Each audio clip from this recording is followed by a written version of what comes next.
Welcome back to Vinay भटक्या। आजचा video थोडासा इन्फॉर्मेशन तुम्हाला देण्याकरता आहे। आम्ही केरळला ट्रिप करून आलो आणि किती दिवस केरळला जायला पाहिजेत आणि किती दिवस तुम्ही कुठे कुठे जाऊ शकता ह्याची थोडीफार माहिती आमच्या अनुभवावरनं देण्याचा हा प्रयत्न आहे। केरळ बघितलं तर तुम्ही केरळला उन्हाळ्यात पण जाऊ शकता आणि पावसाळ्यातसुद्धा जाऊ शकता। पावसाळ्यात तर ज्याला पावसाची आवड असेल, धुवाधार पाऊस असा तिथे पडत असतो आणि सगळीकडे लश ग्रीन असं तिकडे असतं। आम्ही केली होती 5 दिवसाची ट्रिप आणि 5 दिवसात कुठे कुठे गेलो हे तुम्हाला मी इथे व्हिडिओमध्ये दाखवेलच। तुम्ही पण जर तुम्हाला प्लॅन करायचा असेल तर त्याप्रमाणेच प्लॅन करा किंवा थोडाफार तुम्ही पण चेंज करू शकता। जनरली लोक कोचीनवरनं मुन्नारवरनं टेकडीवरनं ॲलप्पी आणि ॲलप्पीवरनं परत कोचीनला येतात। आम्ही यावेळी टेकडीला गेलो नाही, पण आम्ही मुन्नारला गेलो। मुन्नारवरनं आम्ही ॲलप्पीला हाऊसबोटमध्ये राहिलो आणि तिथून कोचीनला आलो। आमचा अनुभव हाऊसबोटमधला फारच सुंदर होता आणि तो तुम्ही नक्कीच तिथे ॲलप्पीला गेल्यानंतर हाऊसबोटचासुद्धा अनुभव घ्या। 5 दिवसात आम्ही काय काय केलं आणि कुठे कुठे गेलो हे तुम्हाला थोडक्यात या व्हिडिओमध्ये कळेल आणि त्याप्रमाणे तुम्ही तुमचं प्लॅनिंग करू शकता।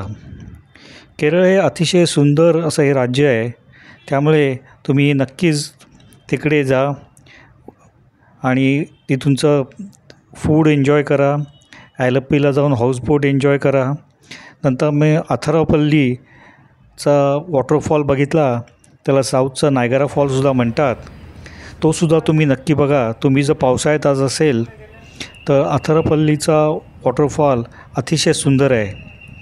तर चला आता बघूया आपण की आम्ही काय काय केलं आणि कसे कसे कोचीनला केरळाची ट्रिप केली। डे 1ला सकाळी 2 वाजता आम्ही मुंबई एअरपोर्टला पोचलो। सकाळी 5 वाजल्याचं आमचं फ्लाईट कोचीकरता होतं। सकाळी लवकर जाण्याचा ॲडव्हान्टेज असतो, तुम्हाला दुसरा दिवस अख्खा दिवस मिळतो। तिथे लवकर पोचल्यानंतर एअरपोर्टला पोचल्यानंतर आम्ही लाऊंजमध्ये गेलो आणि थोडंफार फूड एन्जॉय केलं। सकाळचं फ्लाईटला डोमेस्टिक एअरपोर्टलासुद्धा T2ला बरीच गर्दी असते आणि बरीचशी पर्यटकसुद्धा तिथे आम्हाला दिसले, जे आमच्यासारखाच ॲडव्हान्टेज घेणार होते दुसऱ्या दिवशीचा। सकाळी 7ला आम्ही साधारण कोचीला पोचणार होतो आणि तिथे आम्ही आमची टॅक्सी पण बुक करून ठेवली होती आणि तो आम्हाला तिथे पिकअप करायला येणार होता। सकाळी 7 वाजता इथे आम्ही कोचीला पोचलेलो आहे आणि आता चाललो आहे ते बॅगेज कलेक्ट करण्याकरता। कोचीचा एअरपोर्ट अतिशय सुंदर आहे आणि कोचीचा एअरपोर्ट हा कंप्लीट सोलर एनर्जीवर चालतो। नंतर तिथून टॅक्सीनी पिकअप केल्यानंतर आम्ही साधारण ऑन द वे मुरला जाताना या रेस्टॉरंटमध्ये ब्रेकफास्ट करता थांबलो। 1-1.25 तासाच्या अंतरावर एअरपोर्टपासून हे रेस्टॉरंट आहे आणि अतिशय सुंदर साऊथ इंडियन डिशेस इथे मिळतात। मसाला डोसा, वडा सांबार, इडली सांबार, तर अतिशय उत्तम असं क्वालिटीचं इथे आम्हाला मिळालं। कॉफी तर साऊथला तुम्ही कुठेही घ्या, ही मस्तच असते। त्याचप्रमाणे हे हॉटेल होतं आणि या हॉटेलमध्ये आम्ही ब्रेकफास्ट करून मग आम्ही मुन्नारच्या दिशेने निघालो। तुम्हाला जाताना तुम्ही इमॅजिन करू शकाल की काय सुंदर हे केरळ आहे आणि जाताना हा आम्हाला एक वॉटरफॉल लागला। त्या वॉटरफॉलच्या इथे आम्ही साधारण अर्धा पाऊण तास एन्जॉय केला। अतिशय सुंदर असा हा वॉटरफॉल आहे, फार उंचावरनं खाली येतो आणि तिथे पर्यटकसुद्धा भरपूर असे पर्यटक असतात आणि भरपूर फोटोग्राफी तिथे चालू असते. तेव्हा हे साईट सीइंग तुम्हाला ऑन द वेज असतं. त्याच्यानंतर पुढचा येतो ते हा दुसरा एक वॉटरफॉल. आपण हा इथनं जवळनं बघू शकत नाही, जो मागचा आपण बघितला. हा जरा लांबनं रस्त्यावरनं उभं राहून पलीकडच्या डोंगरावर आपल्याला हा वॉटरफॉल दिसतो. अतिशय सुंदर असा हा वॉटरफॉल आहे. आणि सगळे पर्यटक जे मुन्नारला जातात ते या इथे नक्कीच थांबतात. अर्धा पाऊण तास थांबून इथे फोटोग्राफी करतात आणि मग पुढे जातात. त्याचप्रमाणे आम्हीसुद्धा फोटोग्राफी करून पुढे निघालो. वॉटरफॉल झाल्यानंतर नेक्स्ट आमचा स्पॉट होता तो स्पाइस गार्डन बघण्याकरता. आम्ही आलो ते स्पाइस गार्डन बघण्याकरता आणि या माणसांनी आम्हाला तिथूनच्या स्पाइस गार्डनमध्ये काय काय प्रकारचे स्पाइसेस इथे होतात त्याची खूप उत्तम अशी माहिती दिली. आणि नंतर मग आम्ही निघालो ते मुन्नारला. या गावामध्ये येऊन आम्ही दुपारचा 1-1:30च्या सुमारास लंच केला. साधारण कोची ते मुन्नार हे तुम्हाला 5-6 तास तर मिनिमम लागतील. पण तुम्ही वाटेत असे स्पॉट जर बघत निघाले तर थोडासा वेळ लागू शकतो. आणि आता इथे बघू शकता की काय सुंदर हे मुन्नारला जाणारा हा रस्ता आहे. अप्रतिम असं हे व्ह्यू आहे, सिनरी आहे. सगळीकडे लश ग्रीन आहे आणि रस्तेसुद्धा अतिशय सुरेख असे रस्ते आहेत. घाटातला रस्ता असल्यामुळे वळण घेणारा रस्ता होते. ऑन द वे तुम्हाला पण बरीचशी अशी थोडीफार हॉटेल दिसतील आणि त्या हॉटेलवरनं हा असा व्ह्यू जर मिळणार असेल तर खरंच तुमची व्हेकेशन मस्त जाईल. हे बघा काय सुंदर असा हा एक व्ह्यू होता. इथे आम्ही थांबलो होतो आणि असं करत आम्ही मुन्नारला आमच्या हॉटेलला संध्याकाळी 5-5:30च्या सुमारास पोचलो. त्या दिवशी रेस्ट केला आणि दुसऱ्या दिवशी आम्ही इथे नॅशनल पार्क आहे त्या नॅशनल पार्कला जाण्याकरता निघालो. सकाळी दुसऱ्या दिवशी 2 वाजता दुसऱ्या दिवसाला. माझा इथे सजेशन राहील तुम्ही ऑनलाईन बुकिंग करून जा, नाहीतर इथे फारच गर्दी असते बुकिंग करण्याकरता. खूपच लाईन असते. बरेचशा टूर्स येतात आणि काय काय लोक बुकिंग न करता आल्यामुळे मग भरपूर अशी लाईन होते. तिथे बुकिंग केल्यानंतर तुम्हाला तुमची व्हेकल तिथेच पार्क करायला लागते आणि नॅशनल पार्कची व्हेकल आहे त्या व्हेकल तुम्हाला वरती घेऊन जातात. त्या स्पॉटला तिथे त्यांची व्हेकल आपल्याला परत सोडते आणि तिथून पुढे आपल्याला साधारण 1-1.5 किलोमीटरचा ट्रेक करून वरती माउंटनमध्ये जायला लागतो. हे निलगिरी थार तिथे आपल्याला दिसतात, ॲनिमल दिसतात, बर्ड्ससुद्धा दिसतात. फारसे काय असे ॲनिमल नाहीत, फक्त हे निलगिरी थार जे म्हणून आहेत ह्यांचंच जास्त दिसतात. पण अतिशय सुरेख असं हे ॲनिमल आहेत. आपल्या आता तिथे भरपूर पर्यटक येत असतात त्यामुळे ते आता घाबरत नाहीत. ते झाल्यानंतर तुम्ही नक्कीच रोज गार्डनला जा मुन्नार सिटीमध्ये. रोज गार्डनला तर प्रचंड अशी गर्दी असते त्यामुळे तुम्हाला तिथे कार पार्किंगचासुद्धा प्रॉब्लेम येऊ शकतो. छान असं हे रोज गार्डन केलेलं आहे. रोज गार्डनलासुद्धा काही एंट्री फी आहे आणि त्याच्यानंतर मग त्याच दिवशी पहिल्या दिवशी तुम्ही जाल ते दुसऱ्या दिवशी जाल ते टी फॅक्टरी बघायला. पण टी फॅक्टरी काय फार चांगली नाही. माझा अनुभव तर मला बिलकुल आवडली नाहीत. संध्याकाळी तुम्ही दुसऱ्या दिवशी या कथकली आणि मार्शल आर्टचे असे तिथे प्रयोग होतात. 2 तासाचा हा कार्यक्रम आहे. संध्याकाळी 5 का 6 वाजता ते सुरू होतात, संध्याकाळी 7:30-8पर्यंत होतात. अतिशय सुंदर असा हा कार्यक्रम असतो. हा बघा हे मेकअप करताना पण आपल्याला तुम्ही जर लवकर तिथे गेले 4:30-5ला तर आपल्या मेकअप रूममध्ये सुद्धा जाता येतं. आणि मग प्रोग्रॅम 1 तासाचा कथकलीचा प्रोग्रॅम असतो आणि ते झाल्यानंतर मग मार्शल आर्टचा सुद्धा 1 तासाचा प्रोग्रॅम असतो. भरपूर गर्दी असते, साधारण 350-400 लोक तर असतात. त्यामुळे थोडंसं लवकर जाऊन बुकिंग केलेलंच बरं. जर सीझन जर असेल तर ऑनलाईन बुकिंग तिथे होत नाही. पण सकाळी जाताना किंवा फोनवरनं जर बुकिंग केलं किंवा तुमचा टॅक्सी ड्रायव्हर ओळखीचा असेल तर तो करू शकतो. तिसऱ्या दिवशी तुम्ही मुन्नारवरनं निघा आणि ॲलप्पीला जा. ॲलप्पी हे बॅकवॉटरकरता फेमस आहे. त्याचप्रमाणे आम्ही ह्या सबास्तीन या जंटलमॅनची हाऊसबोट बुक केली होती. त्याचा नंबर पण दिलेला आहे. आमचा अनुभव अतिशय चांगला होता. त्यामुळे तुम्हीसुद्धा जायचं असेल तर ह्या माणसाला फोन करा आणि त्याची हाऊसबोट घ्या. त्याच्याकडे 2 का 3 हाऊसबोट आहेत. सुंदर अशा हाऊसबोट आहेत. आतमधलं इंटिरियर चांगलं आहे, स्वच्छता चांगली आहे, फूड पण सुंदर फूड तो देतो आणि त्याची स्टाफ पण आहे ते पण खूप पोलाईट आहे. 12 वाजता साधारण हाऊसबोटला चेकिंग असतं आणि 12 वाजता चेकिंग झाल्यानंतर तुम्हाला ते आतमध्ये घेऊन जातात लेकमध्ये आणि 1-1:30च्या सुमारास त्या लेकमध्ये हे जेवण देतात. जेवण व्हेजिटेरियन पण मिळतं, नॉन व्हेजिटेरियन पण मिळतं. व्हेजच्या बरोबर आम्हाला फिश फ्राय दिला होता.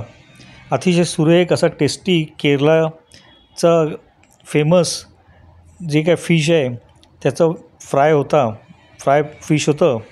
अतिशय सुरेख असं हे जेवण होतं. जेवण झाल्यानंतर ते तुम्हाला लेकमध्ये अजून खूप लांब असं फिरून आणतात. हे बघा जेवण, राईस आणि सांबार आणि फिश काय खायला मजा आली.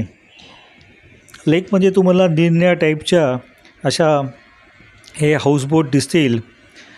म्हणजे पर डे 7,000च्या पण आहेत आणि 35,000च्या सुद्धा हाऊसबोट, लक्झरी हाऊसबोटसुद्धा तिथे अवेलेबल आहेत. असे तुम्ही हाऊसबोटवर उभे राहून पुरा सिनरी एन्जॉय करू शकाल. संध्याकाळी 7ला ते परत येतात, कारण संध्याकाळी 7 नंतर हाऊसबोटला लेकमध्ये फिरण्याकरता परमिशन नाही आहे. आणि सकाळी परत लवकर निघून 7ला निघून तुम्हाला ब्रेकफास्ट करता ते परत लेकवर घेऊन जातात. तिथे लेकवर आतमध्ये गेल्यानंतर तिथे तुम्हाला ब्रेकफास्ट सर्व होतो आणि तुम्ही बघाल काय सुंदर अशी हे हाऊसबोटमधनं तुम्हाला आजूबाजूचं सौंदर्य दिसेल. काही ठिकाणी ह्या छोटेसे लेक आहेत, त्यामुळे हाऊसबोटवरनं उतरून आपल्याला एक लहान बोट घ्यायला लागते आणि मग ह्या लहान बोटमधनं या छोट्याशा रिव्हरमधनं आपल्याला ट्रॅव्हल करायला लागतं. तुमचा हाऊसबोटवाला तुम्हाला ते सगळी इन्फॉर्मेशन देईल.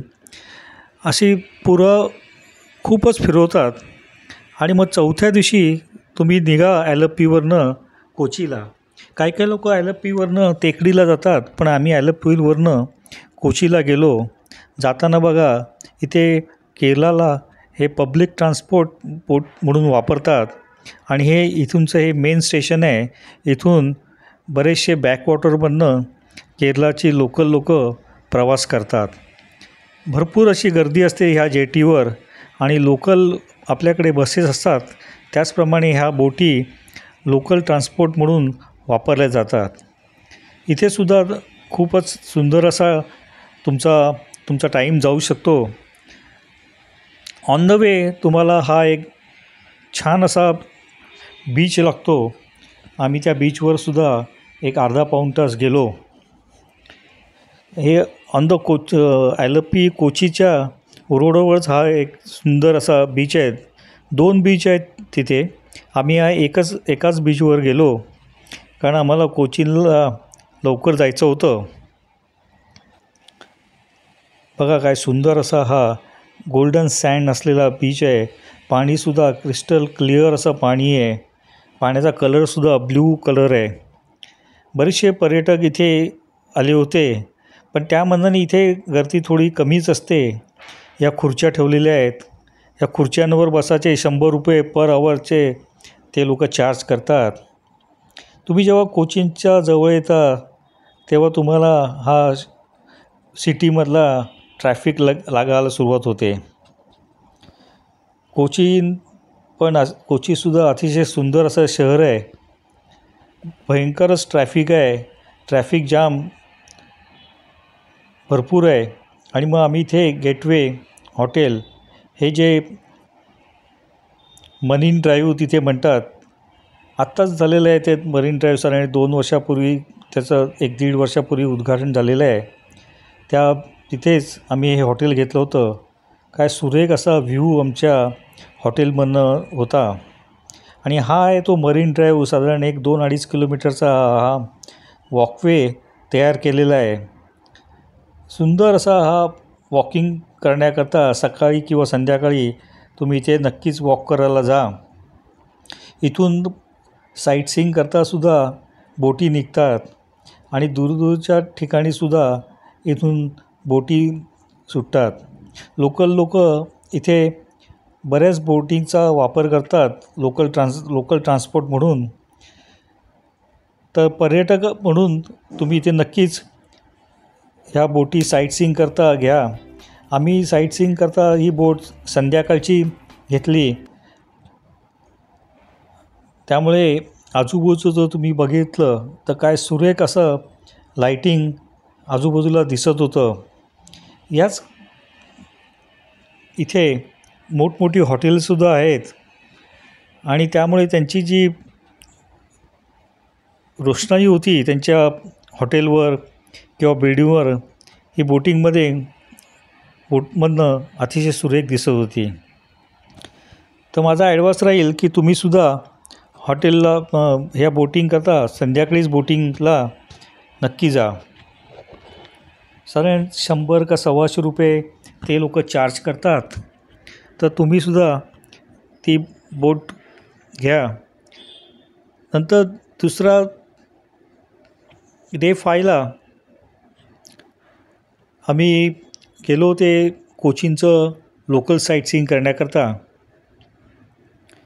इथे ते जूहू टाऊन म्हणून आहे, ते फेमस असं हे टाऊन आहे आणि इथे ते बघण्याकरता बरेचसे पर्यटक इथे येतात. अतिशय स्वच्छ नीट असा हा रोड आहे आणि बरीचशी छान अशी दुकानं आहेत. बरेचसे पब्स किंवा बारसुद्धा इथे भरपूर आहेत. त्यामुळे बरेचसे लोक तुम्हाला जे फॉरेनवरनं येणारे पर्यटक आहेत ते तुम्हाला इथे ड्रिंक्स एन्जॉय करताना दिसतील. आणि ही जी हॉटेलं आहेत काय ती अशीच त्या लेकच्या बाजूलाच आहेत किंवा रिव्हरच्या बाजूलाच आहेत. त्याच्यानंतर आम्ही तिथे एक असलेलं परफ्यूम म्युझियम आहे ते बघायला गेलो. छान असं हे म्युझियम आहे. साधारण 1-अर्धा-पाऊण तास तुम्ही तिथे एन्जॉय करू शकाल. निरनिराळ्या प्रकारची परफ्यूम्स कशी तयार होतात ती तिथे आहेत आणि तुम्ही तिथे जाऊन विकतसुद्धा घेऊ शकतात. छान असा हा म्युझियम आहे. तर नक्कीच तुम्हीसुद्धा इथे जाऊन म्युझियमला भेट द्या. आणि तिथूनची जे स्टाफ आहेत ते सुद्धा तुम्हाला अतिशय पोलाइटली सगळ्या गोष्टीची माहिती अगदी व्यवस्थित देतात. काही वेळेला आपल्या खरंच कमाल वाटते की हे सगळ्या प्रत्येक गोष्टीमधनं कसं काय परफ्यूम एक्स्ट्रॅक्ट करतात. हे प्रत्येक फुलं आहेत, निरनिराळ्या फुलांमधनं हे परफ्यूम तयार करतात. त्याची प्रोसेस काय असते ते सुद्धा ते आपल्याला थोडीफार त्याची माहिती देतात. त्यामुळे हा एक मस्ट विजिट करण्याकरता स्पॉट आहे. त्याच्यानंतर तुम्ही पुढे गेले, तुमच्याकडे कार असणारच नक्कीच आणि कार घेऊनच जा सगळीकडे. चायनीज फिशिंग नेट हे सुद्धा हा एक पॉप्युलर स्पॉट आहे कोचीनमधला. इथे बरीचशी मंडळी हे नेट कसं पाण्यामध्ये टाकतात आणि परत कसं उचलतात हे बघण्याकरता बरीच तिकडे गर्दी असते. आणि फिश जेव्हा त्या नेटमध्ये येतं तेव्हा तिथूनचे बगळेसुद्धा ते फिश खाण्याकरता त्या नेटवर बसतात. हा बघा, हा माणूस जो वरती बसलेला आहे आणि राईट हँड साईडला दुसरा आहे, तो खाली सोडतो आणि परत वरती घेतो. काय लोकं तर इथे हे जे फ्रेश फिश मिळतं हे तिथल्या तिथे विकत घेतात आणि त्याच्या बाजूलाच काय रेस्टॉरंट्स आहेत, ती तुम्हाला फ्रेश फूडचं फिश फ्राय, फिश करी, राईसबरोबर देतात. आणि त्याच्याच थोडंसं पुढे गेलं तर कोचीचा हा एक बीच आहे. सनसेट करता हा बीच अतिशय उत्तम असा हा स्पॉट आहे. तर तुम्हीसुद्धा नक्कीच तिकडे व्हिजिट करा. असे 3-4 स्पॉट कोचीनमधले अतिशय सुरेख आहेत. इवन कोचीनमध्ये एक मॉलसुद्धा छान आहे. 5व्या दिवशी आम्ही गेलो ते अथरापल्ली वॉटरफॉल बघण्याकरता. कोचीन टू अथरापल्ली हा जो रोड आहे अतिशय सिनिक असा रोड आहे. जर तुम्ही जुलै, ऑगस्ट, सप्टेंबरच्या सुमारास जर इथे घ्याल तर भरपूर असा पाऊस इथे पडतो आणि वॉटरफॉललासुद्धा प्रचंड असं पाणी असतं. इथे बघा किती खूप गर्दी आहे. आणि मेन स्पॉटला तिथे पोचल्यानंतर तिकीट घेतल्यानंतर तुम्हाला साधारण एक 1.25 किलोमीटरचा ट्रेक करायला लागतो. खाली उतरायला लागतं पहिलं आणि येताना चढायला लागतं. त्यामुळे मेंटली थोडंसं प्रिपेअर करूनच जा की तुम्हाला थोडासा ट्रेक करायला लागेल.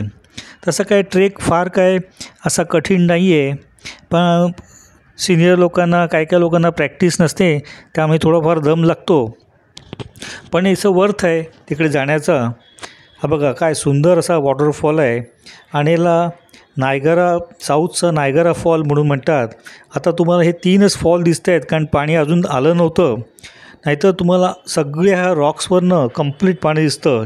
हे पाणी तुम्हाला दिसतं. गुगलवरनं फोटो घेतलेला आहे आणि असा प्रचंड असा फोर्सने हे पाणी खाली येतं आणि तिथे बघायला भरपूर गर्दी असते. पावसाळ्यात तर तुम्ही जवळपास पण तिथे फिरकू शकत नाहीत. तर असा हा अथरापल्ली हा फॉल आहे. तर 6व्या दिवशी आम्ही सकाळी परत मुंबईकरता निघालो. असा हा आमचा 5-6 दिवसाचा केरळाचा प्लॅन होता. आणि एअरपोर्टवरनं परत आम्ही बसलो होतो ते आमच्या फ्लाईटच्या ह्याच्याकरता. तर तुम्हाला कसा वाटला हा व्हिडिओ ते नक्की सांगा. Thanks for watching. Please subscribe my channel Vinaya Bhatkya. Please share, like and comment on my video. Thank you. Bye bye and take care.